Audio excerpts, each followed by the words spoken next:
dans les éléments imaginés, dans les frontières de l'esprit, ce qui vient malheureusement le plus souvent à l'esprit quand on parle aujourd'hui d'éléments imaginés, c'est la religion. Aujourd'hui, les grandes méga-identités, notamment celle qui va nous occuper ce soir, Orient-Occident, c'est structuré par la religion. Alors on a beau dire civilisation, on a beau dire culture, en réalité tout le monde sait très bien qu'on parle de religion. Dans le temps, ça a pu être longtemps, et nous allons le voir quand on va parler de la méga-identité Occident, la race, la couleur. Il y a évidemment les valeurs et les comportements.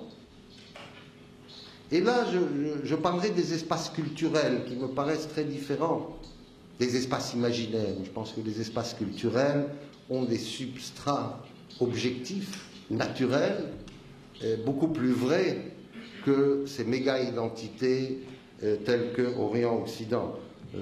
L'hispanité, l'hellénisme, la latinité, l'arabité, quand on parle de la culture arabe.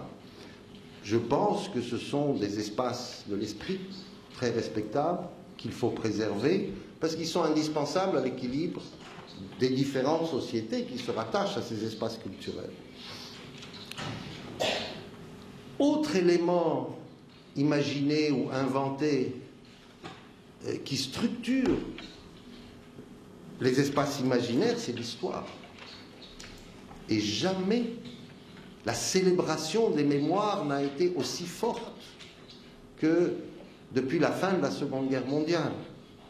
En fait, on choisit des événements historiques qui peut-être, quand ils sont arrivés, n'ont eu aucune importance pour les sociétés qui les ont vécus, et puis ça devient des bornes de frontières. Et au fond, une des frontières les plus